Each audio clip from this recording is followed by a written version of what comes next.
सांकेतिक रूप में सबका स्मरण करते हैं। तो भगवान के भक्त अनंत, भगवान के भक्तों के नाम अनंत, उनके रूप अनंत, उनकी लीला अनंत, उनका धाम अनंत, और उन भक्तों के नाम, उन भक्तों के का जो महात्म्य है वो भी अनंत है। भक्तों का अनंत महात्म्य है।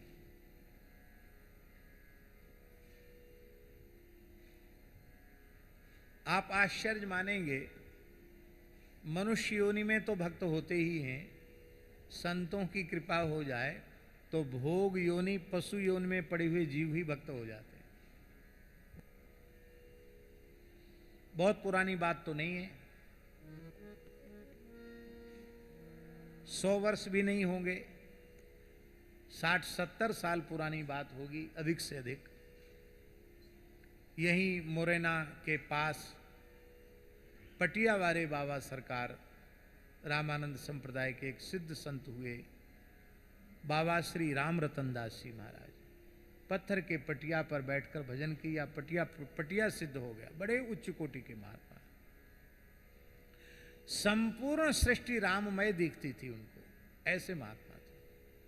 और महाराज जी एक अक्षर पढ़े लिखे नहीं थे, एक अक्षर पढ़े लिखे नहीं थे।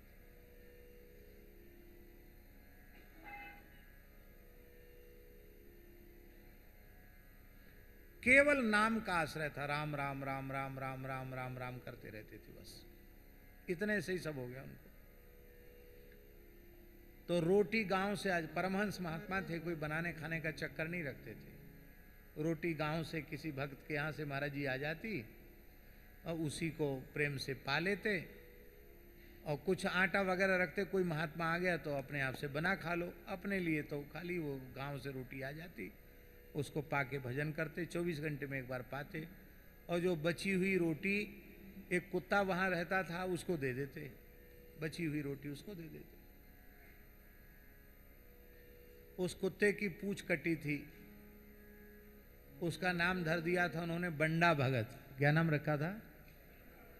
बंडा भगत कुत्ते का नाम। वो भी विलक्षण था, बाबा का ही उच्छिष्ट लेता था और कुछ दूसरा नहीं खाता पीता था। एक बार वो कुछ कुत्तों के झुंड में चला गया, कुत्तों की जो ऋतु होती है उस ऋतु में चला गया, लौट के आया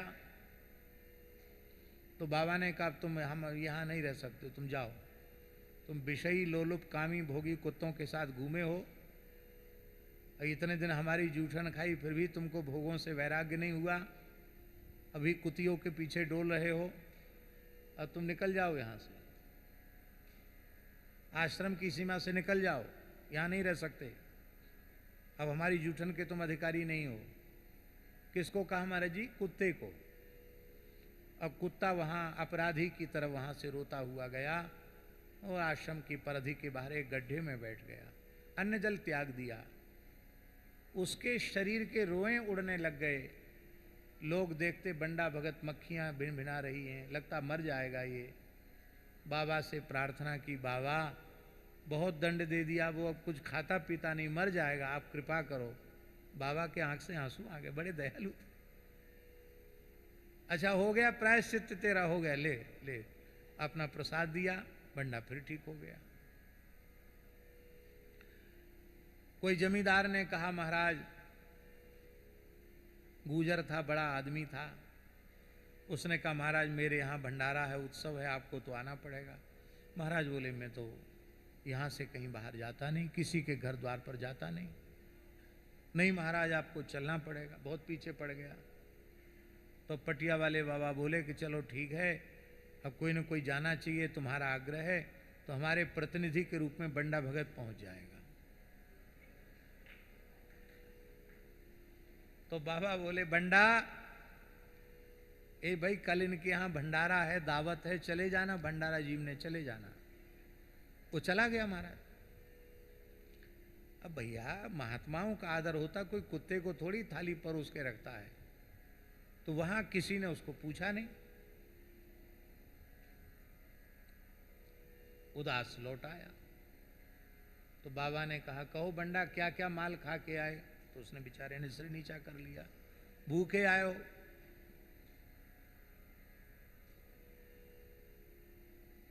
ये कल्पित बातें नहीं बता रहे हैं हम आपको, सत्य घटनाएं बता रहे हैं। उस जमींदार की सब भैंस बीमार हो गई, मरणासन्न हो गई। वो दूसरे दिन आए, बोले महाराज सब घर भर के बीमार हैं, हमारी पशुधन सब बीमार, हमारी भैंसें बीमार हो गई, हम तो मर जाएंगे, उजड़ जाएंगे, क्या हो गया अकस्मात? तब बाबा ने कहा, एक भक्त के तिरस्कार का परिणाम है, ये दुखी होकर आ गया। तुमने न्योता दिया था, हमने कहा था हम इसको प्रतिनिधि के रूप में भेजते हैं, तुमने इसका आदर नहीं किया, इसलिए समस्या आई है। तो बंडा जी चलो अब पा लो। बंडा ने सिर हिलाया, बाबा ने छड़ी उठाई, बोले साधु गांठ बांध के रखते हैं क्या? साधु तो गांठ बांध के नहीं रखते, तिरस्कार कर दिया चले आए, फिर बुलाओ फिर चले आएंगे। गांठ बांध के रखने वाला साधु थोड़ी होता। जाओ देखो, इनके घर में सब समस्या का समाधान तभी होगा जब तुम खा के आओगे। बंडा फिर गया, पत्तल डाल के रोटी वोटी जो कुछ थी खाया, ठीक हो गए सब। उस कुत्ते की भी समाधि वहां बनी हुई है आज भी। हमारे कहने का आशय ये है कि भक्ति की कितनी महिमा है। मनुष्य ही नहीं, पाप योनि में पड़े हुए, भोग योनि में पड़े हुए जीव भी भगवत भक्त का आश्रय लेकर धन्य हो जाते हैं, पूजनीय हो जाते हैं। इसलिए भगवत रसिक जी ने कहा, इन साधुन सो पंगति हम सो, इन साधुन सो पंगति, इन साधुन सो पंगति हम सो, इन साधुन सो पंगति हम सो, इन साधुन सो पंगति हम सो, इन साधुन सो पंगति। जिनको नाम लेत दुख छूटत, जिनको नाम लेत दुख छूटत, सुख लूटत तिन संगति। सुख लूटत तिन संगति हम सो, इन साधुन सो पंगति हम सो, इन साधुन सो पंगति। इस पंक्ति में भगवान भी आ गए महाराज जी, सब आ गए, क्योंकि परम साधु तो भगवान ही है। मुख्य महंत कामरति गणपति, अज महेश नारायण। मुख्य महंत कामरति गणपति, अज महेश नारायण। जे नर असुर मुनि पक्षी पशु, जे नर असुर मुनि पक्षी पशु, जे हरि भक्ति परायण, जे हरि भक्ति परायण हम सो, इन साधुन सो पंगति हम सो, इन साधुन सो पंगति। सतयुग, त्रेता, द्वापर, कलयुग सब भक्तों का स्मरण किया इस पद में। बहुत बड़ा पद है। अब अंतिम में क्या कह रहे हैं?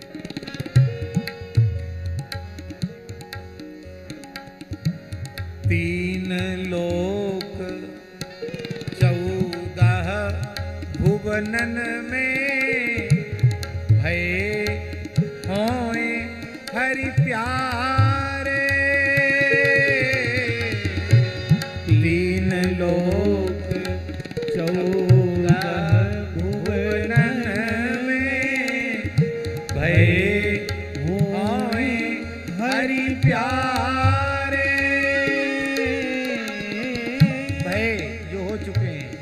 होए जो होने वाले हैं, और हैं का अपने आप ग्रहण हो गया। आदरंत्यन संहिता है ना, तो बीच वाले का अपने आप ग्रहण हो गया। जो हो गए, जो होंगे और जो हैं।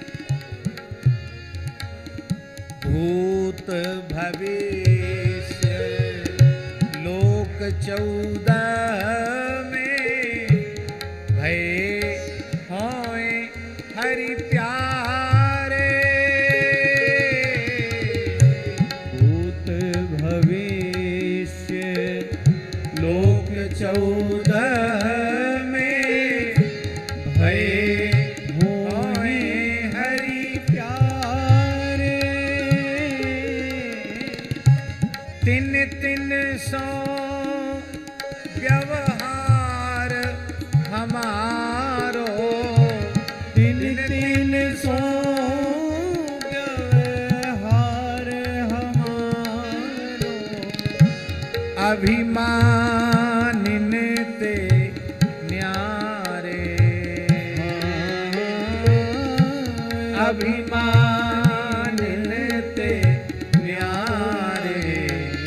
हम सो इन साधुन सो पंगति। हम सो इन साधुन सो पंगति। भगवत रसिक रसिक परिकर कर सादर भोजन पावे।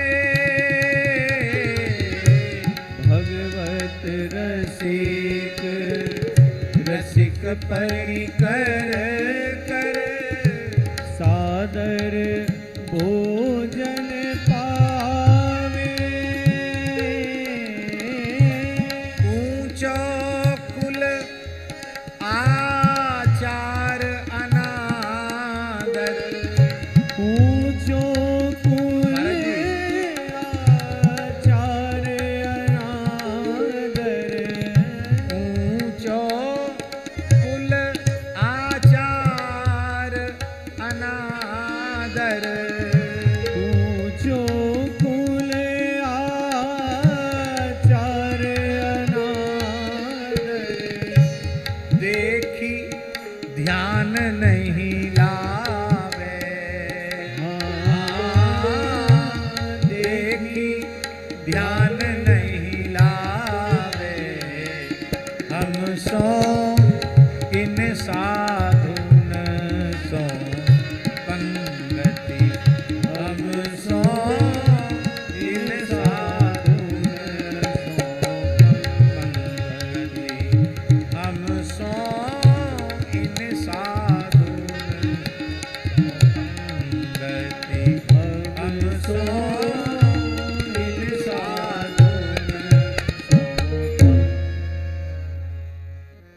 तो अहो अनंत दासानां महत्वं दृष्टमद्य में।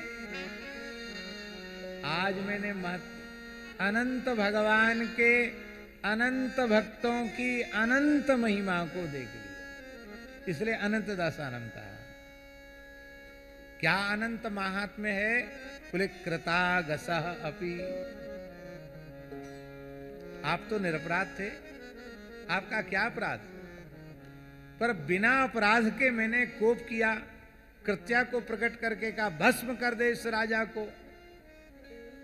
आपने उसका भी कोई प्रतिकार नहीं किया।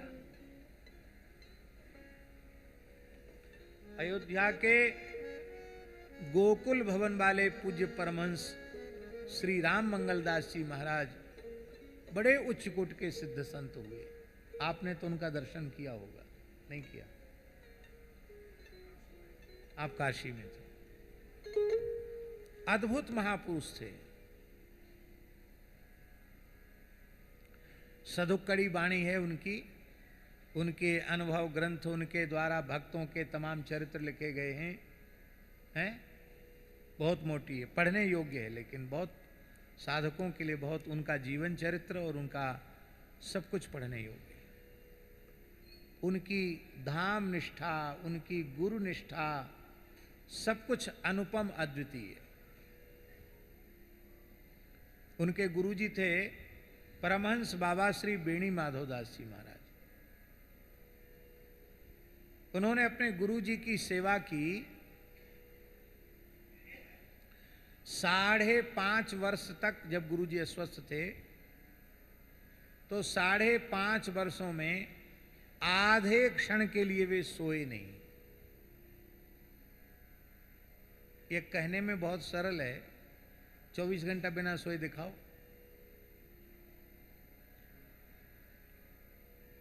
भगवान की, संतों की, गुरुजनों की दया से दास को माला फेरने में नींद नहीं आती, कथा सुनने में भी नहीं आती, क्योंकि मन लगता है, नींद नहीं आती। लेकिन कई बार ऐसा होता है, तो रात को प्रवास से आते आते 2 बज गए, 2:30 बज गए, 2 ही घंटा सोए, अब फिर सूर्योदय तक सोना नहीं है, सूर्योदय के पूर्व जग जाना है, फिर नहा धो के बैठे। अब शरीर तो शरीर है ना, अब शरीर में अत्यधिक श्रम होगा, थकान होगी, तो कथा सुनो चाहे कथा कहो, नींद आ जाएगी। आपको सुनकर आश्चर्य होगा, एक बार दास को कथा कहते कहते नींद आ गई। विश्वास नहीं होगा लोगों, कथा कहते नींद आती है? कभी आई? कभी कथा कहते। खाक चौक में दास था उस समय, और कार्तिक मास चल रहा था, तो नित्य वृंदावन की परिक्रमा और ठाकुर जी की सेवा अपने हाथ से भगवान स्वीकार कर रहे थे। तो भगवान का स्नान आदि से लेके दोनों समय की आरती, भोग लगाना, सब पूरी सेवा मंदिर की दास के जिम्मे थी, और शेष समय में विद्यार्थियों को पढ़ाना लिखाना। तो थोड़ी देर जितना हम पढ़े थे उतना हम वेद, कोई पढ़ने आता तो वेद पढ़ा देते थे, पंगत के पहले वेद पढ़ा देते, फिर थोड़ी देर व्याकरण पढ़ाते, फिर 1 घंटा भागवत पढ़ाते, और फिर थोड़ा वाल्मीकि का भी स्वाध्याय करते, और अंत में साधुओं को 5 बजे 6 बजे के करीब थोड़ी देर भक्तमाल, उसमें साधु लोग बैठ जाते थे। ऐसे दिन भर विश्राम नहीं। और कथा आ जाती तो फिर ज़्यादा कथा भी नहीं कहते थे उस समय, तो कथा आ जाती तो फिर उतने दिन के लिए पाठ बंद हो जाता। तो शरीर खूब श्रमित था, और लीलामाई सत्संग भवन में कथा चल रही थी। लीलामाई है ये बिहारी जी के पास में, ये लीलाबाई सत्संग भवन में कथा चल रही थी, सप्ताह कथा थी, और उस समय सप्ताह कथा भी 2 समय होती थी, तो 2 समय कथा कहना और फिर सब शरीर की सेवा। तो कथा कहते कहते हमको नींद आ गई। नींद ही नहीं आई, सपना भी आ गया।